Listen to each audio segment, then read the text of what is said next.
Salut à tous, j'espère que vous allez bien. Moi ça va, mais comme vous pouvez le constater, on n'a pas l'éclairage habituel. Oui, l'autre jour en tournant une vidéo, j'ai fait tomber le pied et l'halogène s'est explosé au sol. Et malheureusement ces ampoules là, elles sont pas dans le commerce, il faut que tu les commandes sur le net. Donc je préfère vous prévenir, le temps qu'elle arrive, vous allez avoir des éclairages freestyle sur les prochaines vidéos. Enfin bref, aujourd'hui je suis pas là pour vous parler de rétro gaming, mais d'un jeu qui pour moi ne fait pas partie encore de cette génération parce qu'il est trop récent. C'est le jeu Kane et Lynch Deadman, qui pour moi est un peu la rencontre entre le jeu vidéo et le cinéma. On va voir pourquoi après le générique.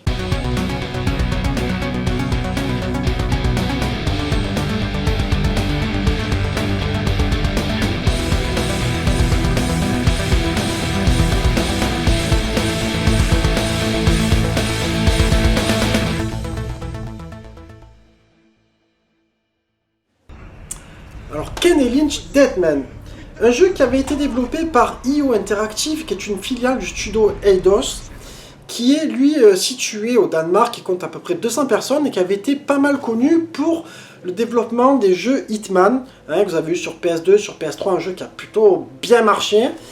Alors, ils nous ont pondu donc ce Kane et Lynch le 23 novembre 2007. Alors, à noter que du coup, c'était le début de la Xbox 360, ça faisait à peu près un an qu'elle était sortie, j'ai plus les dates exactes en tête, mais je peux te dire que la PS3, ça faisait vraiment pas longtemps qu'elle était sortie. Alors, du coup, tu vas avoir, c'est sûr que graphiquement, ce sont les premiers jeux. Tu peux constater que entre les premiers jeux PS3 qui étaient plutôt beaux, on va dire, pour le démarrage, et les derniers, il y a quand même un sacré gap. Enfin bref, là tu vas incarner Kane, qui est un mercenaire qui est responsable de 25 meurtres de Vénézuéliens, qui va s'évader de tôle en fait, en gros, enfin il s'évade avec un partenaire qui s'appelle Lynch, qui est un peu psychopathe, tu vois, mais tu t'en rends pas trop compte au début. Et du coup, tu vas être un peu dans l'évasion, en même temps tu vas faire des braquages, tu vas faire tout un tas de trucs, mais Kane, lui, est un mec qui a plutôt envie de se ranger, tu vois, dans l'histoire. Et Lynch, comme il est un peu jobard, il le met souvent un peu dans la merde, tu vois. Alors pourquoi un jeu qui rencontre le cinéma? Parce que dedans, tu vas avoir des scènes qui vont te faire penser à des films, et en fait, qui sont clairement, c'est clairement cité, ça c'est pas quelque chose qui cache, en fait, si tu vas sur le net, ils en parlent. Mais moi à l'époque, je le savais pas, et puis quand j'ai fait ce jeu-là, je dis mais punaise, on dirait vraiment la même scène que Hit, ce fameux film de Michael Mann avec Robert De Niro et Al Pacino. Alors si tu l'as pas vu, je te conseille de foncer, enfin en même temps ça m'étonnerait que tu l'aies pas vu parce qu'il est beaucoup trop connu pour que tu l'aies pas vu, mais c'est un putain de chef d'œuvre. Et bien tu as une scène dans ce film où tu t'échappes comment dire, tu fais un braquage et tu vas pour t'évader et tu as la police qui t'attend dehors, et bien là tu la revis vraiment très très bien dans ce jeu là. Et puis tu vas avoir une autre scène qui est inspiré du film Collateral, qui est un petit peu moins connu. Celui-là, il est passé un peu plus inaperçu, avec Tom Cruise et Jamie Foxx, que je te recommande aussi, qui est vraiment excellent. Tom Cruise est un tueur à gages, en gros, dedans. Et franchement, ça a été, pour moi, dans ce jeu-là, ça a été quelque chose de vraiment génial d'avoir foutu ça là-dedans. Alors après, tu vas avoir un système, si tu veux, de chapitres pour ta campagne. Comme je t'ai dit, c'est un GTA-like, mais tu vas être guidé, c'est-à-dire que tu vas avoir 16 chapitres et tu devras suivre tel chemin, etc. Tu as des cinématiques qui sont plutôt pas mal foutues. Après, tu as un système d'armes assez divers, ça c'est cool. Tu as des fusils à pompe, tu as des mitraillettes, tu as des fusils d'assaut comme comment ça s'appelle, la M16. Tu vas avoir aussi des grenades, tu vas avoir des fumigènes. Il y a pas mal d'armes, du coup c'est assez kiffant de jouer avec ce jeu parce que tu vas vraiment avoir des feelings différents. Tu vas avoir un système de santé aussi, que quand tu te retrouves au sol, en fait, on va venir te secourir, on va te picouser, tu vois. Ou alors il va falloir aussi à un moment donné, quand tu seras en équipe, il va falloir que tu ailles sauver les autres, parce que si ton compagnon il meurt, tu recommences, tu as perdu. Mais le jeu, il est bien réalisé à ce niveau-là. Après, je préfère vous dire un truc, c'est que si tu vas voir les tests sur le net, tu verras qu'il aura entre 5 sur 10, 9 sur 20, etc. Mais du coup, je vais te proposer d'approfondir justement en passant sur le test, on va faire point par point. Alors graphiquement, il faut remettre les choses dans le contexte, au début PS3 et Xbox 360, c'est un peu comme quand tu reprends le premier Resistance, tu vois, le premier Gears of War, Quand tu vas après sur les derniers qui sont sortis en fin de vie de la console, ben, ça n'a plus rien à voir, c'est quand même beaucoup plus beau. Surtout, alors, je trouve que le gap Résistance et Résistance 3, carrément, il est impressionnant parce que il y a vraiment un sacré écart. Et bien là, c'est un peu pareil, c'est-à-dire que si ce jeu-là, il avait développé peut-être quelques années plus tard, en ayant plus d'expérience sur la machine, il aurait pu être plus beau. Après, sinon, au niveau réalisation, décor, etc., ça va, c'est pas mal. Donc je dirais que ça mérite un 12 sur 20. Au niveau animation, les persos, ça bouge bien. Je trouve qu'ils sont bien animés.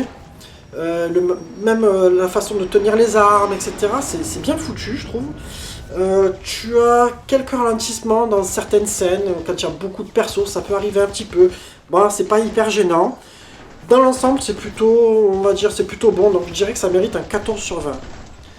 Au niveau jouabilité, alors, c'est là où je vais aussi parler du mode coop. C'est que tu as aussi le mode coop où tu vas avoir l'écran splitté à la verticale. Alors il faut s'y faire aussi. C'est pas génialissime. Mais après, une fois que tu t'y mets, franchement, tu rentres dedans, ça va. Au niveau maniement, c'est pas intuitif. Donc il va falloir prendre le coup. Des fois, tu vas te rendre un peu dingue entre le changement des armes, etc. Et quand tu veux t'échanger les armes avec ton pote, etc. Ça rend un peu fou. Quand tu joues seul, on va dire que tu as un petit peu plus de visibilité quand même, l'écran est plus grand, etc. C'est quand même mieux, j'avoue, mais tu n'as pas le délire de jouer à deux à l'ancienne, tu vois. Maintenant, aujourd'hui, de toute façon, aujourd'hui, c'est tout en ligne. Mais à l'époque, tu avais ton pote qui venait jouer à la maison. Ça, c'était une grande différence. Bon, niveau jouabilité, je dirais que ça mérite un 12 sur 20. Ils auraient pu faire quelque chose de plus facile, plus intuitif. Je sais pas pourquoi ils sont allés chercher des trucs compliqués. Au niveau mix sonore, je dirais que c'est là où on arrive sur le point fort du jeu. Franchement, l'ambiance, elle est réussie à fond. Les musiques sont sympas. Les bruitages des armes sont super bien refaits pour l'époque. Franchement, c'est vraiment génial. Si je devais revenir sur quelque chose, peut-être ça manque un peu de finesse et d'approfondissement dans le bruit des pas quand ton perso court, etc.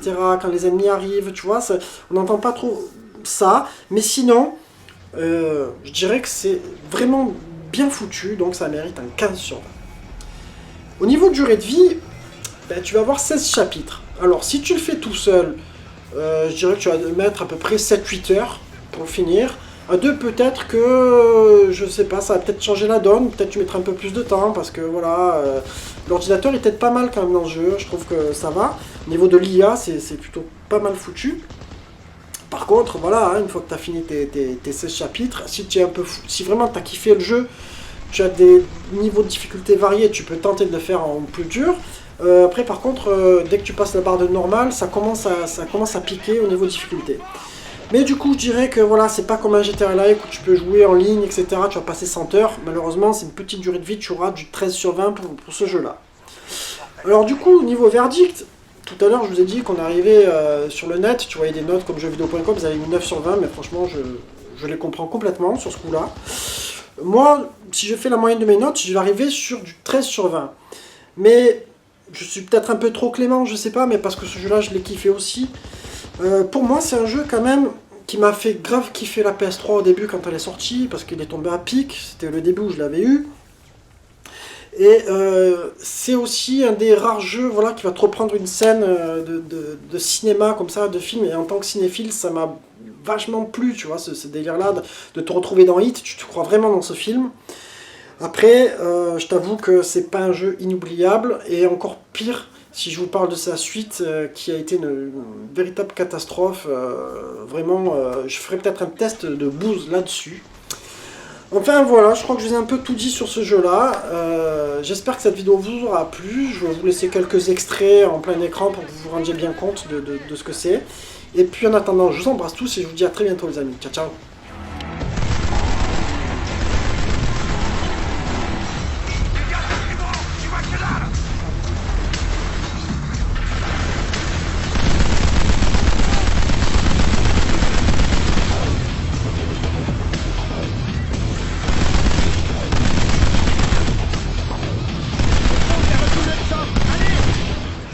Putain, messieurs!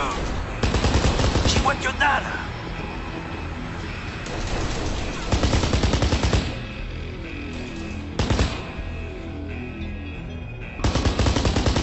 collègues. Il m'en faut d'autres. Énerve-toi.